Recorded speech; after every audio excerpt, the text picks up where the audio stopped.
नमो भगवते वासुदेवाय। आप सभी का हमारे YouTube चैनल पर हार्दिक स्वागत है। आज सुने तुलसी माता की पौराणिक कथा। सांवर्ण मुनि की पुत्री तुलसी अपूर्व सुंदरी थी। उनकी इच्छा थी कि उनका विवाह भगवान नारायण के साथ हो। इसके लिए उन्होंने नारायण पर्वत की घाटी में स्थित बद्री वन में घोर तपस्या की। दीर्घ काल तक तपस्या के उपरांत ब्रह्मा जी ने प्रसन्न होकर दर्शन दिया और वर मांगने को कहा। तुलसी ने कहा, सृष्टिकर्ता ब्रह्मदेव, आप अंतर्यामी हैं, सबके मन की बात जानते हैं, फिर भी मैं अपनी इच्छा बताती हूँ। मैं चाहती हूँ कि भगवान श्री नारायण मुझे पति रूप में मिले। ब्रह्मा ने कहा, तुम्हारा अभीष्ट तुम्हें अवश्य मिलेगा। अपने पूर्व जन्म में किसी अपराध के कारण तुम्हें शाप मिला है। इसी प्रकार भगवान श्री नारायण के एक पार्षद को भी दानव कुल में जन्म लेने का शाप मिला है। दानव कुल में जन्म लेने के बाद भी उसमें नारायण का अंश विद्यमान रहेगा। इसलिए इस जन्म में पूर्व जन्म के पाप के शमन के लिए संपूर्ण नारायण तो नहीं, नारायण के अंश से युक्त दानव कुल में जन्मे उस शाप ग्रस्त पार्षद से तुम्हारा विवाह होगा। शाप मुक्त होने पर भगवान श्री नारायण सदा सर्वदा के लिए तुम्हारे पति हो जाएंगे। तुलसी ने ब्रह्मा के इस वर को स्वीकार किया, क्योंकि मानव कुल में जन्म में कारण उसे मायावी भोग तो भोगना ही था। तुलसी बद्री वन में ही रहने लगी। नारायण का वह पार्षद दानव कुल में शंखचूड़ के नाम से पैदा हुआ था। कुछ दिनों के बाद वह भ्रमण करता हुआ बद्री वन में आया। यहाँ तुलसी को देखते ही वह उस पर मुग्ध हो गया। तुलसी के सामने उसने अपने साथ विवाह का प्रस्ताव रखा। इतने में ही वहाँ ब्रह्मा जी आ गए और तुलसी से कहा, तुलसी, शंखचूड़ को देखो, कैसा देवोपम इसका स्वरूप है। दानव कुल में जन्म लेने के बाद भी लगता है जैसे इसके शरीर में नारायण का वास हो। तुम प्रस्ताव को सहर्ष स्वीकार कर लो। तुलसी को भी लगा कि उसकी तपस्या पूर्ण हुई, उसे इच्छित फल मिला है। शंखचूड़ के साथ उसका गंधर्व विवाह हो गया और वह शंखचूड़ के साथ उसके महल में पत्नी बनकर आ गई। शंखचूड़ ने अपनी परम सुंदरी सती साध्वी पत्नी तुलसी के साथ बहुत दिनों तक राज किया। उसने अपने राज्य का इतना विस्तार किया कि देवलोक तक उसके अधिकार में आ गया। स्वर्ग का सुख भोगने वाले देवताओं की दशा भिखारियों जैसे हो गई। शंखचूड़ किसी को कष्ट नहीं देता था, पर अधिकार और राज्य छिन जाने से सारे देवता मिलकर ब्रह्मा, विष्णु और शिव की सभा में गए तथा अपनी विपत्ति सुनाई। ब्रह्मा जी ने कहा, तुलसी परम साध्वी है, उसका विवाह शंखचूड़ से मैंने ही कराया था। शंखचूड़ को तब तक नहीं हराया मारा जा सकता जब तक तुलसी को न छला जाए। विष्णु ने कहा, शंखचूड़ पूर्व जन्म में मेरा पार्षद था। शाप के कारण उसे दैत्य कुल में जन्म लेना पड़ा। इस जन्म में भी मेरा अंश उसमें व्याप्त है। साथ ही तुलसी के पतिव्रत धर्म से वह अजेय है। फिर देवताओं की सहमति से भगवान शिव ने शंखचूड़ के पास संदेश भेजा कि या तो वह देवताओं का राज्य लौटा दे या फिर उनसे युद्ध करे। शंखचूड़ शंकर के पास पहुँचे। उसने कहा, देवाधिदेव, आपके लिए देवताओं का पक्ष लेना उचित नहीं है। राज्य बढ़ाना हर राजा का कर्तव्य है। मैं किसी को दुखी नहीं कर रहा हूँ। देवताओं से कहिए वे मेरी प्रजा होकर रहें। मैंने आपका भी कोई अपकार नहीं किया है। मेरा और आपका युद्ध शोभा नहीं देता। अगर आप हार गए तो बड़ी लज्जा की बात होगी। मैं हार गया तो आपकी कीर्ति बहुत अधिक नहीं बढ़ेगी। भगवान शंकर हंसे। वे तो सब रहस्य समझते थे। तुलसी और शंखचूड़ के पूर्व जन्म के शाप की अवधि लगभग पूरी हो चुकी थी। बोले, इसमें कीर्ति और लज्जा की बात नहीं। तुम देवों का राज्य लौटाकर उन्हें उनके पद पर प्रतिष्ठित होने दो। युद्ध से बचने का यही एक उपाय है। शंखचूड़ ने कहा, मैंने युद्ध के बल से देवलोक जीता है। कोई उसे युद्ध के द्वारा ही वापस ले सकता है। ये मेरा अंतिम उत्तर है, मैं जा रहा हूँ। ऐसा कहकर शंखचूड़ चला गया। उसने अपनी पत्नी तुलसी को सारी बात बताई और कहा, कर्म भोग सब काल सूत्र में बंधा है। जीवन में हर्ष शोक भय सुख दुख मंगल अमंगल काल के अधीन है। हम तो केवल निमित्त हैं। संभव है भगवान शिव देवों का पक्ष लेकर मुझसे युद्ध करें। तुम चिंता मत करना, तुम्हारी सती तेज मेरी रक्षा करेगा। दूसरे दिन भगवान शंकर के नेतृत्व में देवताओं ने युद्ध छेड़ दिया। शंखचूड़ ने भीषण बाणों की वर्षा कर उनका वेग रोका। उसके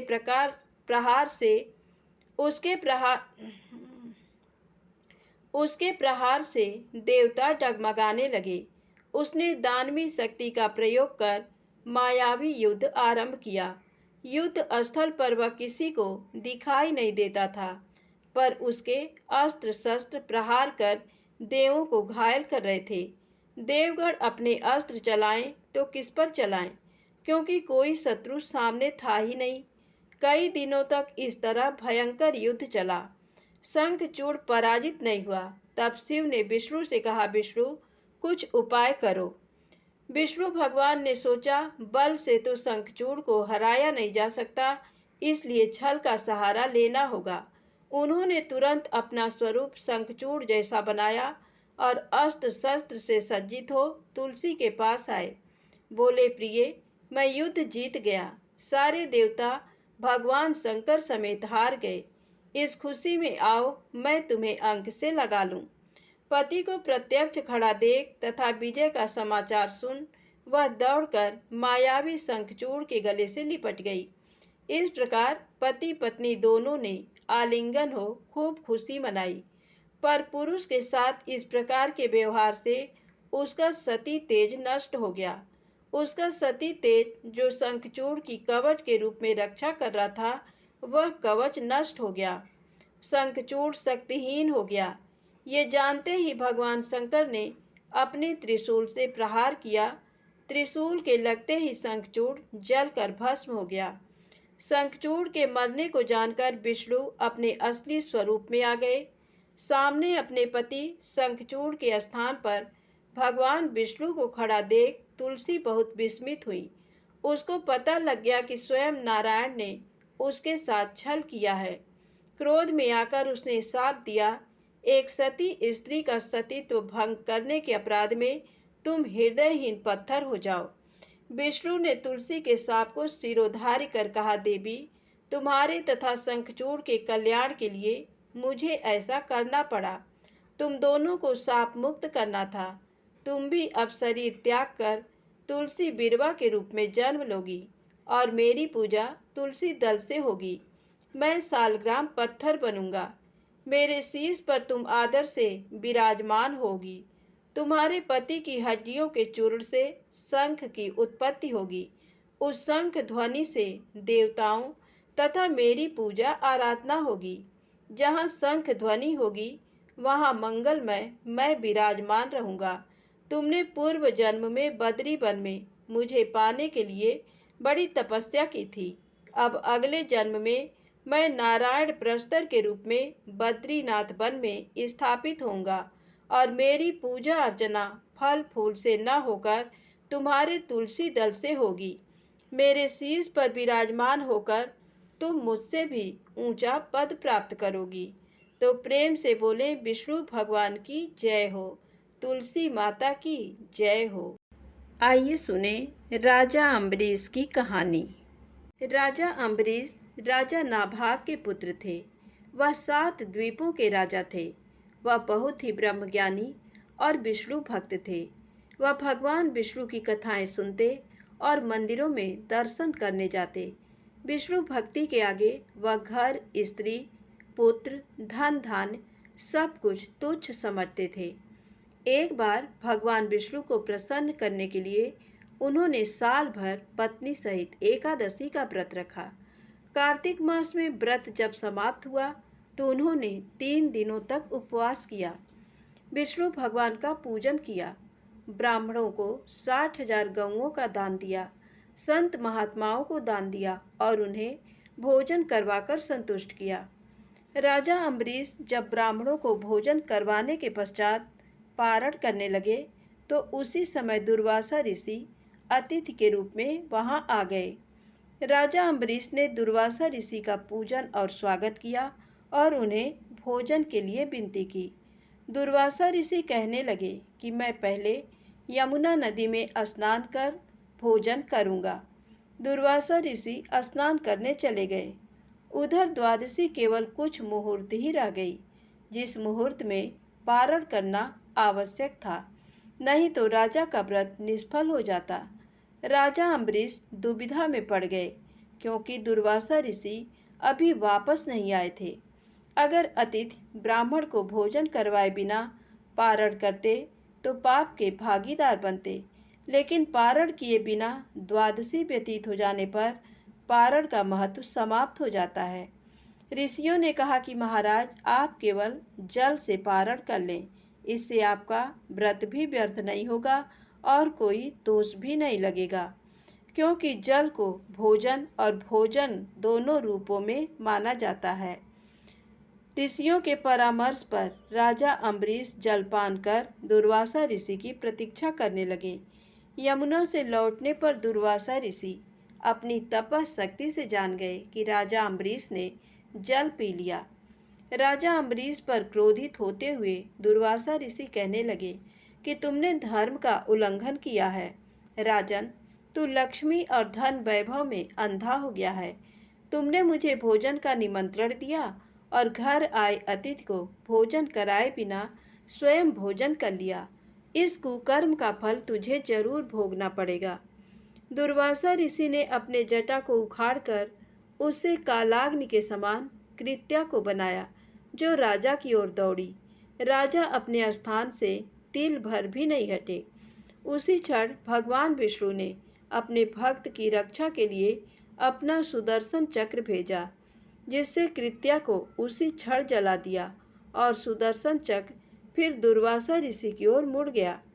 दुर्वासा ऋषि जान बचाने के लिए भागे, लेकिन जहाँ भी दुर्वासा ऋषि जाते चक्कर उनका पीछा करता रहा।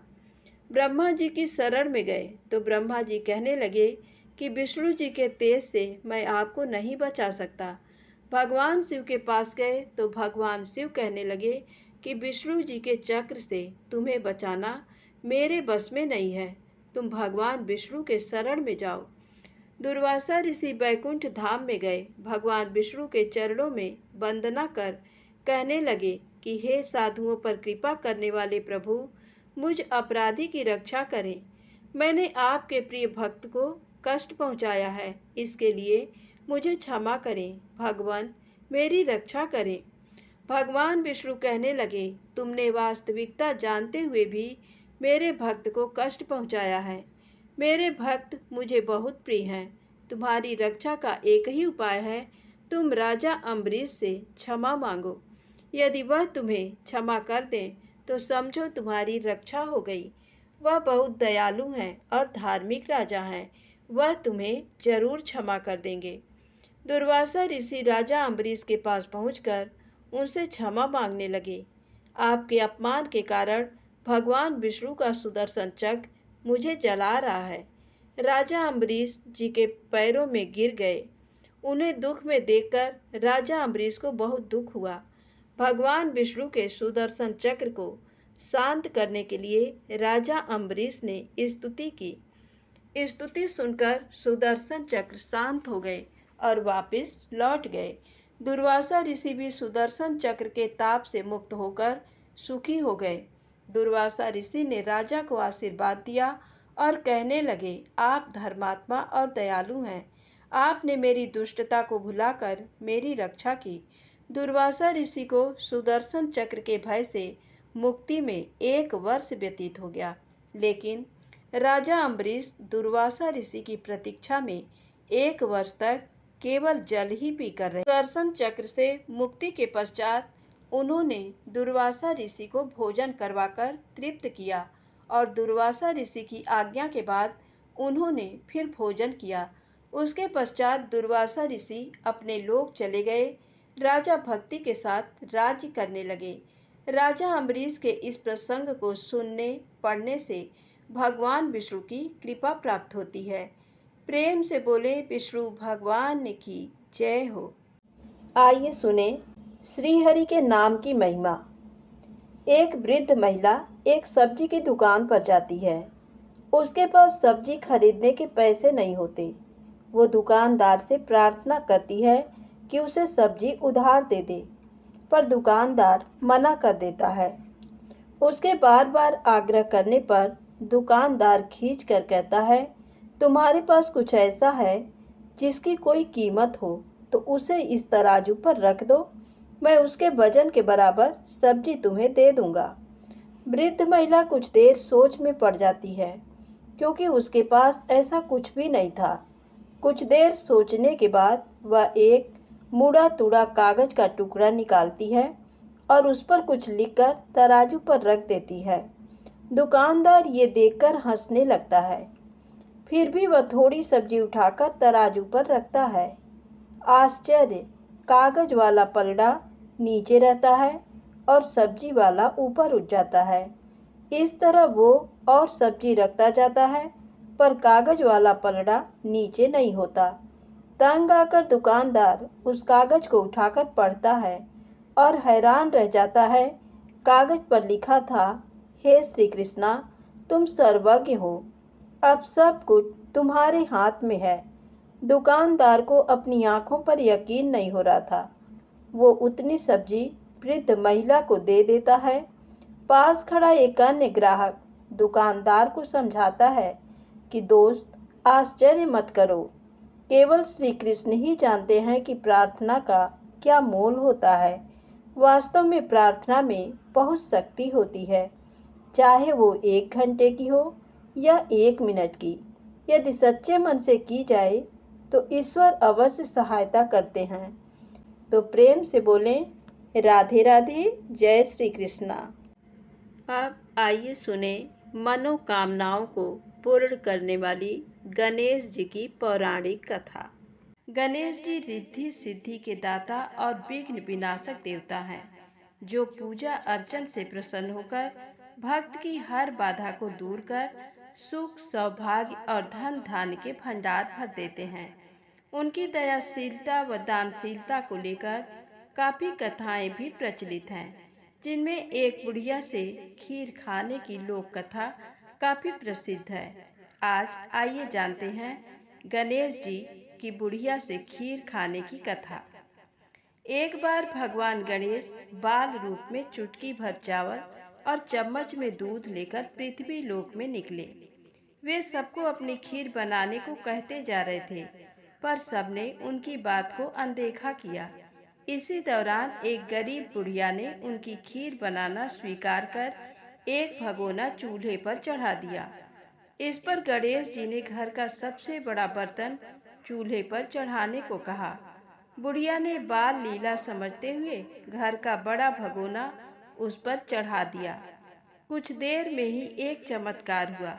गणेश जी के दिए चावल और दूध बढ़ गए और पूरा भगोना उससे भर गया।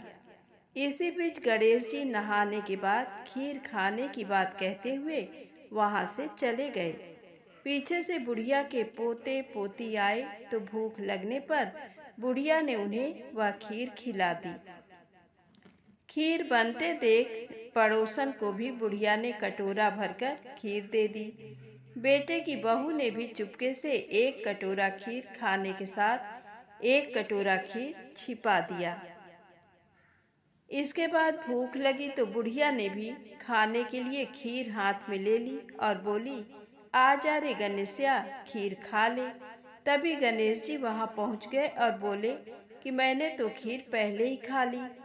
जब बुढ़िया ने पूछा कि कब खाई, तो वे बोले कि जब तेरे पोते पोती, पड़ोसन व बहू ने खाई तभी मेरा पेट भर गया। इसके बाद जब बुढ़िया ने बाकी बची खीर के उपयोग के बारे में पूछा तो गणेश जी ने उसे नगर में बांटने को कहा। जब बुढ़िया ने खीर बांटी तो राजा को भी इसका पता लग गया। इस पर उसने बुढ़िया को अपने दरबार में बुला लिया। सारा माजरा जानकर उसने बुढ़िया का खीर का भगोना अपने पास मंगा लिया। पर राजा के महल में जैसे ही वह पहुंचा तो उसमें कीड़े मकोड़े व जहरीले जानवर गिर गए। ये देख राजा ने वह बर्तन वापस बुढ़िया को दे दिया, जो उसके घर ले जाते ही वापस पहले जैसा हो गया। इसके बाद बुढ़िया ने फिर गणेश जी से बची हुई खीर के उपयोग के बारे में पूछा तो उन्होंने झोपड़ी के कोने में गाड़ देने को कहा। ऐसा कर बुढ़िया रात को सो गई और गणेश जी उसकी झोपड़ी को लात मारते हुए अंतर ध्यान हो गए। अगले दिन जब बुढ़िया उठी तो उसे अपनी झोपड़ी महल में बदली हुई और खीर के बर्तन सोने जवाहरातों से भरे मिले। गणेश जी की कृपा जानकर बुढ़िया काफी प्रसन्न हो गई। हे गणेश जी महाराज, आपने जैसा फल बुढ़िया को दिया वैसा सबको देना। कथा कहने वाले व हुंकार भरने वाले और आसपास के सुनने वाले सबके भंडारे भरना। तो प्रेम से बोले गणेश जी महाराज की जय हो।